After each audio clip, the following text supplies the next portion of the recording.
I'm here today to tell you that getting punted is actually your fault. Yes, there are dirty players in the game, but there are definitely things you can do to make sure you finish your races. And finish well. I'm going to go through 5 really simple tips of how to survive that I still use on a daily basis to escape dirty lobbies. It's amazing how many drivers don't do the last one. Completing online is an amazing experience because it allows us to race against people from all around the world. Just like in the real world, there are different characters on track. You've got quick drivers who push the limits of what's possible in terms of speed, slow drivers who might be more cautious, passive drivers like me who prefer to avoid conflict, and aggressive drivers who go out and try and dominate the track, and others with their bold maneuvers. It's important to learn different drivers' traits, as using this knowledge can significantly improve your own racing strategy and lead to better results. Take Max Verstappen in F1 as a real world example. His aggressive driving style is well known, and being aware of it can help you anticipate his moves and plan your own tactics accordingly. However, with so many players participating online and racing in Gran Turismo these days, it's impossible to know and remember everyone you encounter on track. This is why the first lap is so crucial. Use it as a reconnaissance mission to assess those around you who you don't already know. Observe their driving behaviour closely. Are they making risky moves? Do they tend to brake early or late? Are they defensive or overly aggressive? This initial assessment is key to developing a strategic approach when engaging these drivers for the rest of the race and future races as well. Once you begin to understand who and what you're up against, you can then choose your subsequent moves appropriately. If you trust the driver in front of you, you're in a position to go for an overtaking manoeuvre with confidence, knowing the risk of an incident is minimal. On the other hand, if you encounter an aggressive driver, you could try and use this against them by faking a move to the inside and then getting them to defend, switching back underneath them when they overcommit. This technique can help you take advantage of their aggression. However, if you identify a dirty driver, i.e. someone who might use unfair tactics or cause deliberate collisions, it's best to just stay away from them. In such cases, focus on securing the best position you can without taking any unnecessary risks. Take what you can from the race and live to fight another day, preserving your car and your chances for future races. So my first tip is, understand the drivers around you. You can learn a lot about how the race you're about to take part in will play out before you even start the race. When you first get put into a lobby, there's a list of every single driver alongside their driver and safety ratings. These 2 pieces of information are crucial and I look at them every single time. Starting with the driver ratings. Due to the time trial qualification system on Gran Turismo, there's often drivers starting out of position. This means the grid may not necessarily have the fastest driver in P1 and the slowest driver in last. So for instance, the driver in first place may excel and enjoy time trials but not be as quick when it comes to the actual race. On the other hand, the driver in last place may have just joined the session, not having time to set a quali lap. Also, there are drivers who enjoy the challenge of moving from last to first, further mixing up the grid. The driver rating of each competitor should give you a good gauge though of how their performance could be. For example, if you're a B rated driver and you see an A+ driver behind you, it's usually wise not to fight them and cost yourself time by battling. Battling is only going to lose you time and increase the risk of a collision. So if they go for an overtake, let them through and focus on your own race. Moving on to safety ratings, it's important to be cautious unless they're an S ranked driver.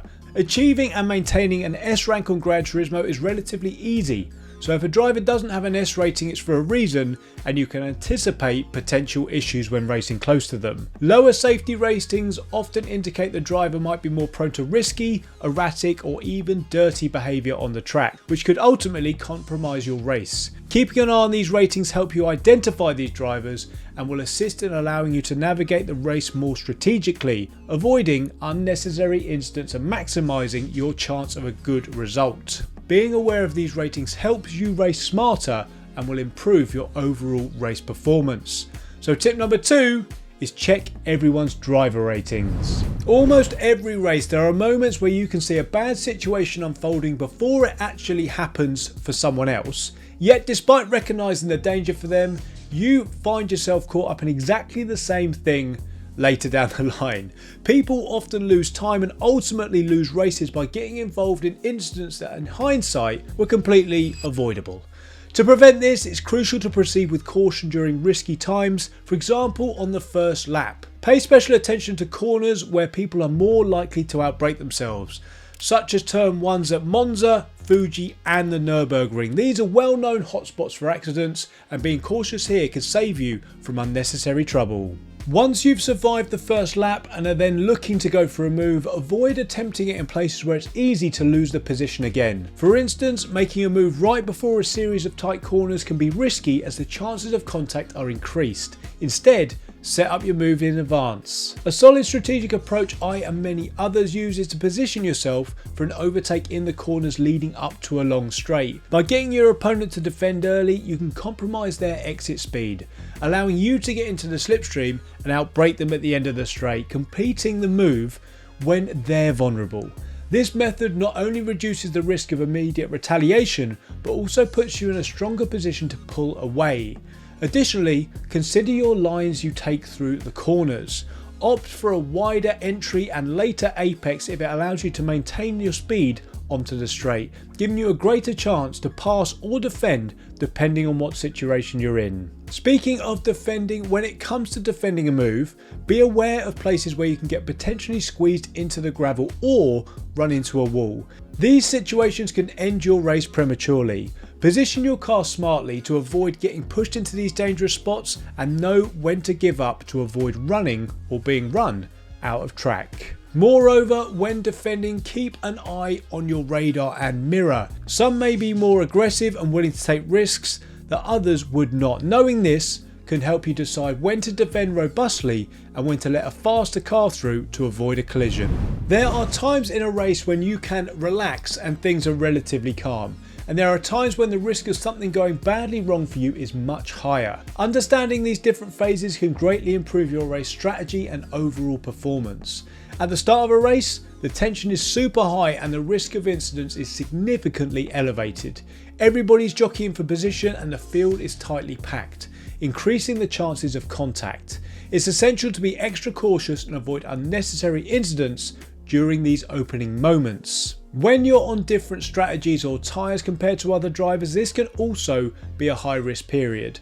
For example, if you're on a tyre that offers less grip, be wary of those around you on softer compounds trying to overtake you aggressively. Conversely, if you're on fresh tyres and the others are on worn rubber, you might need to navigate their slower pace carefully to avoid collisions. However, on Gran Turismo we cannot see what tyres people are on. You may be able to get a small glimpse during the pit stops, but this can't be relied on, so you have to observe braking points and acceleration zones to assess the level of impact and go from there. The final lap of the race is another crucial time. Drivers often become more desperate and aggressive as the race goes on and time runs out, pushing the limits to gain or defend positions. The intensity can be palpable sometimes, and even minor mistakes can have major consequences. Keeping a cool head and focusing on clean, precise driving can help you avoid late race incidents. Another significant yet often overlooked high risk scenario is when someone is recovering from an incident. If a driver has just been wronged or gone off track, they will likely have dirty tyres and may struggle getting their car stopped effectively at the next corner. This could be an opportunity to overtake or a risk to be aware of if they are behind you. If you overtake a driver as well who's just served a penalty, more often than not you can expect an overtake attempt at the first opportunity, sometimes recklessly, as they try and regain any positions they've just lost. Being aware of recovering drivers and giving them extra space can prevent unnecessary accidents. Now, I mentioned this earlier, but knowing when to give up a move is a crucial element of racecraft and not a sign of weakness. For instance, if you're on the outside of a corner and expect to be run wide, it's going to be wiser to back out and avoid a collision.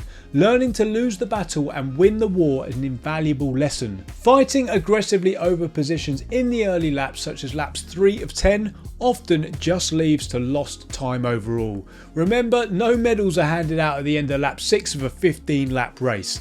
Instead, focus on maintaining a good race pace and positioning yourself for stronger finishes in the latter stages of the race. Working together with other drivers can also be beneficial. If you find yourself in a situation where battling will only slow both of you down, consider collaborating with each other to catch up to the leaders or pull away from the pack behind. Make it clear to the driver in front that you're gonna attack, well, you're not going to attack them yet, by bump drafting them on the straight and not looking for a move, which will give them the ability to take the racing line rather than driving defensively, and can help maintain a faster overall pace for you both.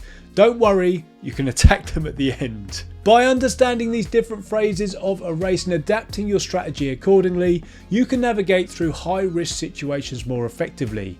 This awareness will not only help in avoiding potential incidents, but also will help you to capitalize on opportunities when the time is right. Embrace the dynamic nature of racing. The race can't be won on lap 1, but it can be lost. So always prepare and adjust your approach based on the circumstances around you. For my fourth tip, always stay calm and pick your battles.